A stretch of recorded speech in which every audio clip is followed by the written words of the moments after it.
Hello everyone, welcome back to Ninja Prep. This is Kapil Goyal, your educator and mentor for PG Physics. तो अभी तक हम EMT में 4 lectures cover कर चुके हैं, जिसके अंदर अराउंड हम 80 to 90 क्वेश्चंस कवर कर चुके हैं। ये जितने भी क्वेश्चंस अभी तक हमने किए हैं मोस्टली डिपेंडेंट थे सारे इलेक्ट्रोस्टैट्स, इलेक्ट्रो और मैग्नेटोस्टैट्स के ऊपर। आज का जो लेक्चर है इसमें भी हम ज़्यादातर जो क्वेश्चंस करेंगे इलेक्ट्रोस्टैट्स और मैग्नेटोस्टैट्स के ही करेंगे। इसके आने वाले लेक्चर्स के अंदर हम जो क्वेश्चंस हैं वो इलेक्ट्रोडायनेमिक्स से डिस्कस करेंगे, यानी कि मोस्टली जो क्वेश्चंस होंगे इसके आगे वाले लेक्चर्स के अंदर वो डायनेमिक्स के पोर्शन के होंगे और इलेक्ट्रोमैग्नेटिक वेव्स के क्वेश्चन होंगे। तो अगले जो 4-5 लेक्चर जो भी होंगे उनके अंदर जितने भी क्वेश्चंस आपको देखने को मिलेंगे वो इलेक्ट्रोडायनेमिक्स और इलेक्ट्रोमैग्नेटिक वेव्स के क्वेश्चंस आपको देखने को मिलेंगे। तो ओवरऑल अगर मैं बात करूं तो आपकी प्रिपरेशन बहुत ही बेहतरीन प्रिपरेशन हो जाएगी, बहुत ही अच्छी आपकी प्रिपरेशन होने वाली है। तो चलिए आज का लेक्चर हम स्टार्ट करते हैं। तो आज का जो पहला क्वेश्चन है आज के लेक्चर का, उस क्वेश्चन के अंदर हमें बोला है इफ स्केलर पोटेंशियल फील्ड की वैल्यू हमें दी है v equals to 6x minus 5y square plus 7y z square volts where x y z are in metres, then the electric force action on 4 coulomb charge. Electric force की value निकालनी है, यानी कि F equals to आपको क्या निकालना है, QE। तो इसके लिए सबसे पहले आपको इलेक्ट्रिक फील्ड निकालना पड़ेगा। इलेक्ट्रिक फील्ड निकालने के लिए आपको इसको ग्रेडियंट करना पड़ेगा, यानी कि माइनस ग्रेडियंट ऑफ v निकालना पड़ेगा।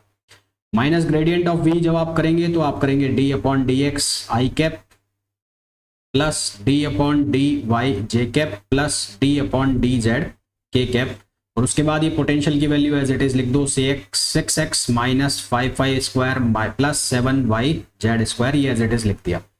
अब जो x वाले कंपोनेंट है उसको एक बार डिफरेंशिएट करो तो माइनस बाहर रहेगा d अपॉन डी एक्स, इसके अंदर 6 है तो ये आ जाएगा 6 और कहीं पर है नहीं तो ये आ जाएगा 6i कैप। फिर उसके बाद प्लस y किस किस में है, ये माइनस y 5y स्क्वायर और प्लस 7y जेड स्क्वायर इसके अंदर है, तो ये दोनों कंपोनेंट को आप कंसिडर करो। पहला बनेगा 10y और दूसरा बन जाएगा प्लस 7z स्क्वायर और ये हो जाएगा जे कैप। और थर्ड अब d अपॉन डी जेड करोगे तो d अपॉन डी जेड करोगे तो उसमें केवल एक ही कंपोनेंट है जो कि थर्ड नंबर का कंपोनेंट है, तो वहां बन जाएगा 14y और z के कैप। अब आपको इलेक्ट्रिक फील्ड निकालना है, कौन से पॉइंट पर निकालना है, 200 पे निकालेंगे तो ये वाला कंपोनेंट है ये 0 हो जाएगा, क्योंकि y की वैल्यू क्या है 0 है और z भी 0 है, तो ये 0 ये भी 0 हो जाएगा। उसके बाद ये भी पूरा 0, तो यहाँ पर इलेक्ट्रिक फील्ड जो बचेगा हमारे पास उसकी वैल्यू क्या बचेगी, माइनस 6i कैप। अब हमें F इक्वल्स टू क्या लगाना है, QE। अब Q की वैल्यू कितनी दे रखी है, 4 कूलम, तो ये 4 कूलम मल्टीप्लाई बाय 6, तो यहाँ मैग्नीट्यूड में आंसर आ जाएगा 24 न्यूटन। तो आंसर हमारा कौन सा आ जाएगा, 24 न्यूटन। ठीक है, कौन सा आंसर आ जाएगा, 24 न्यूटन। नेक्स्ट क्वेश्चन की अगर हम बात करें तो इसके नेक्स्ट जो क्वेश्चन हमें दिया है उसके अंदर बोला है N inertial frame S prime is moving along x direction with constant velocity with 2 frame है, एक फ्रेम ये है, ये S फ्रेम है, ये X हो गया, ये O हो गया, ये Y हो गया और ये Z हो गया, और एक फ्रेम है S प्राइम। लेट सपोज ये S प्राइम है, ये X प्राइम हो गया, ये Y प्राइम हो गया, ये S प्राइम है और ये Z प्राइम इसका आ रहा होगा, ये ऑब्जर्वर हो गया। तो ये कांस्टेंट वेलोसिटी v से मूव कर रहा है। हमें पूछा है z कंपोनेंट, तो परपेंडिकुलर डायरेक्शन कौन सी होगी, z कंपोनेंट। मैंने आपको ये पहले भी बताया है कि जो इलेक्ट्रिक फील्ड के अंदर चेंज आएगा वो किस में आएगा, जो उसकी परपेंडिकुलर डायरेक्शन होगी। तो परपेंडिकुलर डायरेक्शन यहाँ पर कौन सी दे रखी है, z, तो z के अंदर क्या चेंज आ जाएगा, वो लॉरेंस जो ट्रांसफॉर्मेशन फैक्टर होता है उससे मल्टीप्लाई हो जाएगी। कहने का मतलब ई जेड प्राइम बराबर हो जाएगा गामा ई जेड के। तो यहाँ E की वैल्यू आ गई। अब हमें निकालना है इलेक्ट्रिक फील्ड, तो इलेक्ट्रिक फील्ड बराबर हो जाएगा किसके, charge Q into electric field, तो वो भी चेंज होगा, सीधी सी बात है। फोर्स भी, वो भी कितने टाइम्स चेंज हो जाएगा, गामा टाइम्स। तो हमारे पास जो ऑप्शन करेक्ट आ जाएगा वो क्या आ जाएगा, C ऑप्शन करेक्ट आ जाएगा। नेक्स्ट क्वेश्चन की बात करें तो यहाँ पर इनसाइड और आउटसाइड इलेक्ट्रिक फील्ड का जो फॉर्मूला है, डाइलेक्ट्रिक स्फीयर जो कि एक इलेक्ट्रिक फील्ड में रखा है, तो उसका क्या फॉर्मूला होता है, E0 minus P over 3 epsilon not, और बाहर के लिए क्या होता है, E0 plus 2P over 3 epsilon not. यहां में बोला है an electromagnetic wave in empty space has a maximum electric field. Maximum electric field की वैल्यू दी है हमें 1000 volt per meter. What is the maximum value of magnetic field, ये हमें पूछा है। तो हमारे पास एक तो कुछ रिलेशंस होते हैं जो हमें जानने होंगे। तो B इक्वल्स टू क्या होता है, म्यू नॉट H नॉट, और एक हमारे पास रिलेशन होता है E0 upon H not equals to क्या होता है, mu not C। E not H not equals to क्या होता है म्यू नॉट अपॉन सी, और एक आप ये रिलेशन जानते हो C square equals to 1 upon mu naught epsilon naught. ये तीनों रिलेशन बेसिक रिलेशन है, होपफुली आप लोगों ने पढ़े हुए होंगे जब आपने इलेक्ट्रोमैग्नेटिक वेव्स पढ़ा होगा।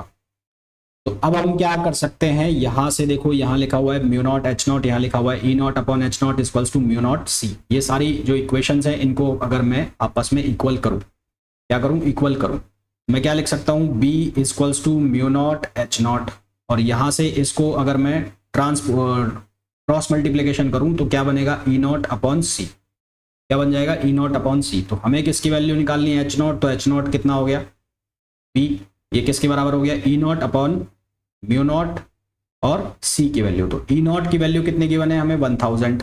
उसके बाद म्यू नॉट की जो वैल्यू है वो हम यहाँ पर सब्सटीट्यूट कर देंगे, और सी की जो वैल्यू है वो सब्सटीट्यूट कर देंगे। म्यू नॉट क्या होता है 4 पाई इंटू 10 पाई पावर 7, तो 4 पाई इंटू 10 पावर -7, और सी की वैल्यू कितनी हो जाएगी 3 इंटू 10 पावर 8।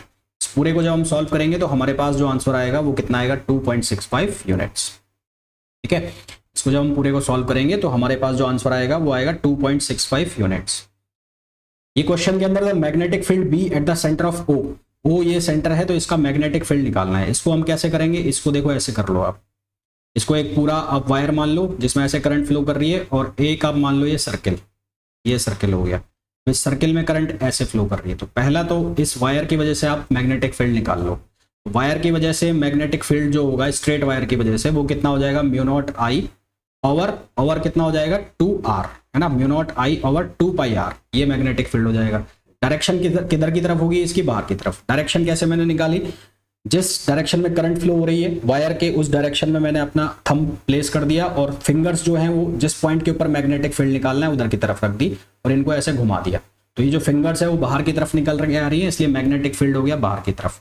इसी तरह से अब ये सर्कुलर वायर, इसको मैंने नंबर दे दिया 2, तो सर्कुलर लूप की वजह से सेंटर पर मेरे को क्या निकालना है, मैग्नेटिक फील्ड। उसका जो फॉर्मूला होता है वो कितना होता है, mu not I over 2r। उसका फॉर्मूला होता है mu not I over 2r। अब इसमें डायरेक्शन कैसे निकालोगे, जो कॉइल की डायरेक्शन है उसमें अपनी उंगलियां फेर दो ऐसे। तो अब ये जो है अंदर की तरफ जा रहा है, यानी कि मैग्नेटिक फील्ड चला गया आप अंदर, ऐसे अंदर की तरफ।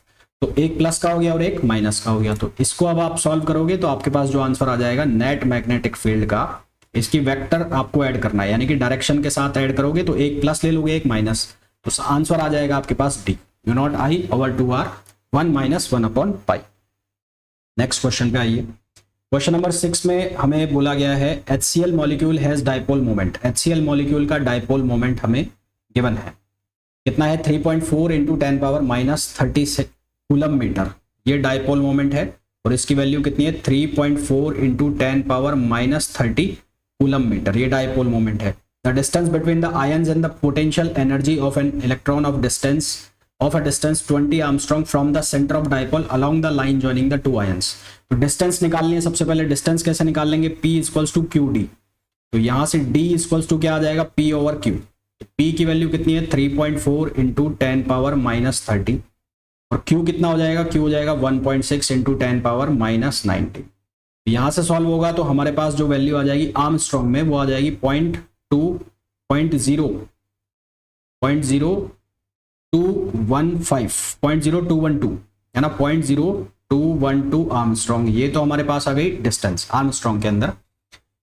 उसके बाद हमें क्या निकालना है, हमें निकालना है पोटेंशियल एनर्जी। तो पोटेंशियल एनर्जी निकालने के लिए हमें क्या निकालना पड़ेगा, पहले इलेक्ट्रिक फील्ड निकालना पड़ेगा, क्योंकि पोटेंशियल एनर्जी डाइपोल के केस में किसके बराबर होगी, पीई कॉस थीटा, है ना, वो किसके बराबर होगी, पीई कॉस थीटा। तो ई निकालना है, एक्सियल पॉइंट पे निकालना है, क्योंकि यहाँ बोला है 20 armstrong from the centre of the dipole along the line joining of 2।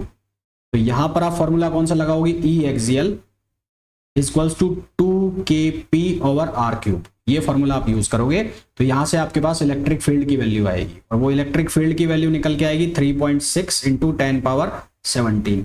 अब आपको पोटेंशियल एनर्जी का फॉर्मूला लगाना है P.E यानी कि P cos थीटा करोगे, थीटा को आप 0 ले लो तो P क्रॉस E हो जाएगा। तो P और E को आपस में मल्टीप्लाई करोगे तो P की वैल्यू आपने निकाल ली है, कितनी है, पहले ही गिवन है 3.4 इंटू 10 पावर -30। E की वैल्यू अब आपने निकाल ली 3.6 इंटू 10 पावर 17। तो इसको जब आप सॉल्व करोगे तो आंसर आएगा, इलेक्ट्रॉन वोल्ट में कन्वर्ट करना है तो इसको डिवाइड कर दोगे 1.6 इंटू 10 पावर -19 से, तो आंसर आ जाएगा कौन सा यहाँ पर 7.65 है ना, 7.65 इंटू 10⁻³ इलेक्ट्रॉन वोल्ट हो जाएगा। तो हमारे पास जो इसका सही आंसर हो जाएगा वो हो जाएगा ए।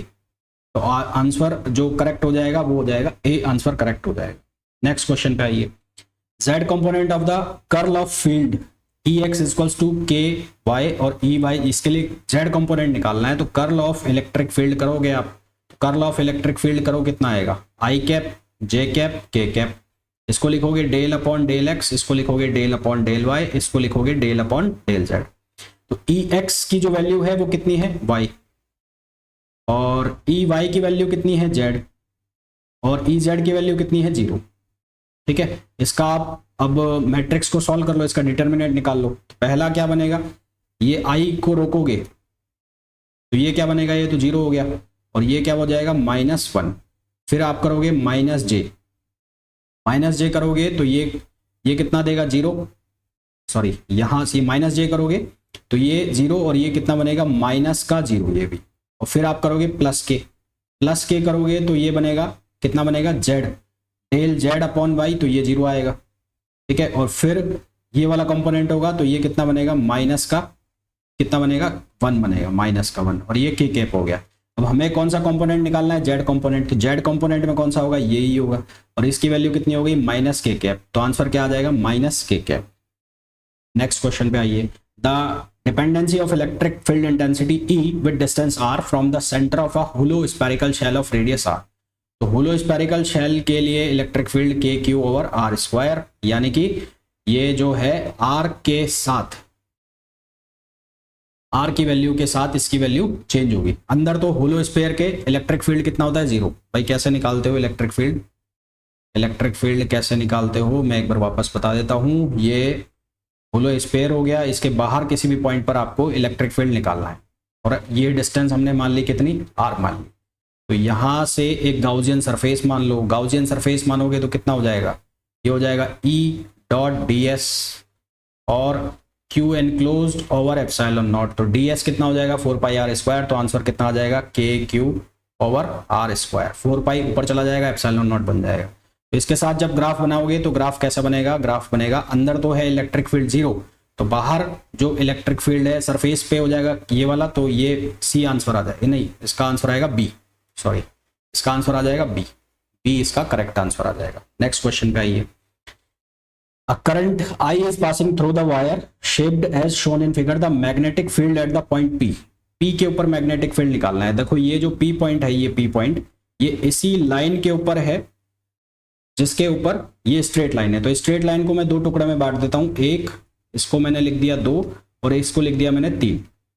तो field due to 1 and 2, field due to 1 and 2 वो कितना होगा, वो होगा 0। क्यों होगा, क्योंकि ये पॉइंट उसी लाइन के ऊपर है जिसमें करंट फ्लो हो रही है, तो इनका एंगल 0 हो जाएगा, तो मैग्नेटिक फील्ड 0 हो जाएगा। अब बच गया ये जो आर्क है, तो फील्ड ड्यू टू आर्क, तो आर्क या सेक्टर की वजह से जो फील्ड का फॉर्मूला होता है वो कितना होता है, μ0I अपॉन क्या होता है 4πr और इंटू एंगल। तो एंगल कहां से लेना होता है, अंदर से। तो ये एंगल कितना बन रहा है पाई, यहां से वैल्यू ले लोगे μ0I upon 4πr, r radius हो गई, और एंगल कितना हो गया पाई हो गया। तो पाई से पाई कैंसिल आउट हो गया, तो बचा क्या μ0I/4r। तो μ0I/4r जो कि ऑप्शन हो गया कौन सा, सी। तो सी इसके लिए करेक्ट आंसर हो गया। नेक्स्ट क्वेश्चन पे आइए।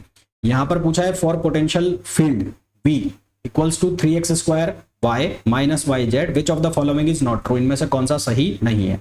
पहले ऑप्शन में लिखा है at point P 1 0 -1 V and E vanish. तो V की वैल्यू देखो यहां पर, ये वैल्यू डालो V के लिए, तो 3 × 1 y 0 हो गया, माइनस y की वैल्यू 0 डाल दो वापस, तो ये तो 0 हो गया, ये तो खत्म हो गया। अब इलेक्ट्रिक फील्ड निकालो, तो इलेक्ट्रिक फील्ड निकालेंगे तो माइनस ग्रेडियंट ऑफ V आपको करना पड़ेगा। तो माइनस ग्रेडियंट ऑफ V जब आप करोगे तो यहाँ पे आपका जो वैल्यू बनेगी, मैं यहाँ लिख दूं, यहाँ लिख देता हूँ, तो वो क्या वैल्यू बनेगी, इसको जब आप डिफरेंशिएट करोगे एक बार x के रेस्पेक्ट में एक बार y के रेस्पेक्ट में, तो x के रेस्पेक्ट में तो इसका एक ही कंपोनेंट रहेगा, तो वो क्या बन जाएगा 6xy और ये बनेगा i कैप।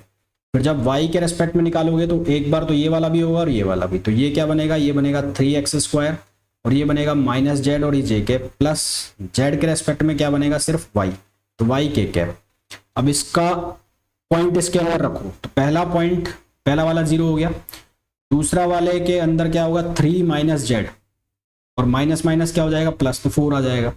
और थर्ड वाला जो हो गया वो क्या रहेगा माइनस वाई, वो 0 हो जाएगा। तो इसका इलेक्ट्रिक फील्ड तो 0 ही नहीं होगा, तो इलेक्ट्रिक फील्ड इसका 0 नहीं होगा। इसका मतलब ऑप्शन ए जो है वही इसका क्या हो गया, गलत हो गया, ऑप्शन ए ही गलत हो गया। ठीक है, आगे आ जाओ।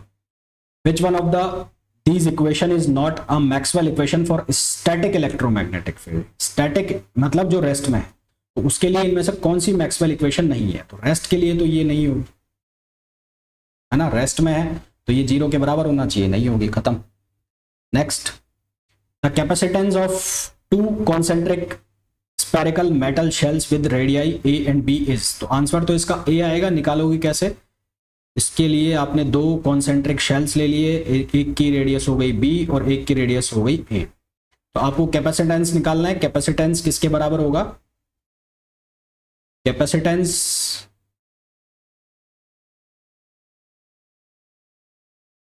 एक मिनट, कैपेसिटेंस इक्वल्स टू होगा Q अपॉन V। अब एक पॉइंट ये हो गया और एक पॉइंट ये हो गया, तो आप इसको लिख लो, इसको 2 लिख लो, इसको 1 लिख लो, तो C equals to Q upon V1 minus V2। V2 को आप अगर ग्राउंडिंग कर दें, V2 की ग्राउंडिंग करते हैं तो V2 की वैल्यू तो हो गई 0 और V1 पर जो पोटेंशियल होगा वो क्या होगा KQ अपॉन A, है ना भाई, एक तो हो जाएगा ये A और एक हो जाएगा ये B, तो इसकी वजह से पोटेंशियल आ जाएगा, इनकी वैल्यू यहाँ पर रख दोगे तो आंसर कितना आ जाएगा, A आ जाएगा। इसके और भी तरीके हो सकते हैं कि आप एक छोटा सा एलिमेंट लेके फिर उसका इंटीग्रेशन कर दो। कहने का मतलब आप एक तरीका ये भी निकाल सकते हो कि यहाँ पर एक आप ऐसे एक R एलिमेंट के ऊपर इलेक्ट्रिक फील्ड वाला फॉर्मूला लगाओ, V equals to minus E dot D R. E के ऊपर आप इलेक्ट्रिक फील्ड का फॉर्मूला लगा लो, इलेक्ट्रिक फील्ड का फॉर्मूला, और इसको ए से बी तक इसको आप इंटीग्रेट कर दो। इलेक्ट्रिक फील्ड का फॉर्मूला क्या होगा, K Q over R square D R, तो वहां से भी यही आंसर आएगा, ऑप्शन ए। नेक्स्ट क्वेश्चन पे आइए।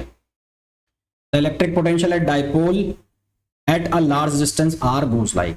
इलेक्ट्रिक पोटेंशियल का फॉर्मूला क्या होता है, K P cos theta upon R square, है ना। तो यहाँ पोटेंशियल किसके प्रोपोर्शनल हो गया, आर स्क्वायर के। तो हमारे पास जो करेक्ट आंसर आ गया वो कौन सा आ गया, बी आ गया। नेक्स्ट क्वेश्चन पे आइए। Magnetic field at a distance has due to a long straight wire की वजह से जो इस मैग्नेटिक फील्ड का फॉर्मूला होता है वो क्या होता है, म्यू नॉट आई ओवर कितना होता है 2 पाई आर। ये आ कैसे रहा है, mu not I upon 4 pi R. Biot Savart law में हम लेके आते हैं sine theta 1 plus sine theta 2। Long straight wire के केस में, किसमें, लॉन्ग वायर के लिए थीटा 1 बराबर थीटा 2 दोनों की वैल्यू हो जाती है 90 डिग्री, तो ये फॉर्मूला चेंज हो जाता है। अब यहाँ पर आर नहीं दिया, यहाँ एस दिया है, तो क्या बन जाएगा, mu naught I over 2 pi S, और ये हो जाएगा फाई कैप। तो ऑप्शन ए इसके लिए करेक्ट आंसर हो जाएगा। नेक्स्ट क्वेश्चन पे आइए। The electric field in same region is found, some region is found to be E. ये ई की जो वैल्यू है वो हमें गिवन है, वो कितना है, के आर क्यूब और R cap in spherical coordinate. Therefore charge density, हमें क्या निकालना है, चार्ज डेंसिटी। तो चार्ज डेंसिटी कैसे निकालेंगे, डिफरेंशियल फॉर्मूला यूज कर लो, divergence of E equals to rho over epsilon naught, ना, divergence of E equals to rho over epsilon not. तो डाइवर्जेंस है और स्फेरिकल कोऑर्डिनेट का सिस्टम है, तो उसमें आप कैसे लिखोगे, 1 upon R square D upon D R. उसके बाद यहां पर आर स्क्वायर को ध्यान रखना काटना नहीं है। फिर इलेक्ट्रिक फील्ड की जो वैल्यू है वो लिख दो, कितनी है, के आर क्यूब, ये के आर क्यूब मैंने लिख दिया, और ये रो ओवर एप्सिलॉन नॉट। अब ये आर क्यूब और ये आर स्क्वायर कितना हो गया, 5 आर, आर की पावर 5 हो गई, जिसका डिफरेंशिएशन करोगे तो क्या बनेगा, 5 आर 4। आर 4 है, नीचे आर स्क्वायर है, तो आर स्क्वायर बचेगा, तो यहाँ क्या बचेगा, 5 आर स्क्वायर बचेगा, ठीक है, और के भी बच जाएगा, और यहाँ कितना बच गया, रो ओवर एप्सिलॉन नॉट। इसको जब आप सॉल्व करोगे तो रो की वैल्यू कितनी आएगी, 5 के एप्सिलॉन नॉट आर स्क्वायर। देखो कौन सा ऑप्शन मैच कर रहा है, ये 5 आर स्क्वायर, तो ऑप्शन ए इसके लिए करेक्ट आंसर हो गया। नेक्स्ट क्वेश्चन पे आओ।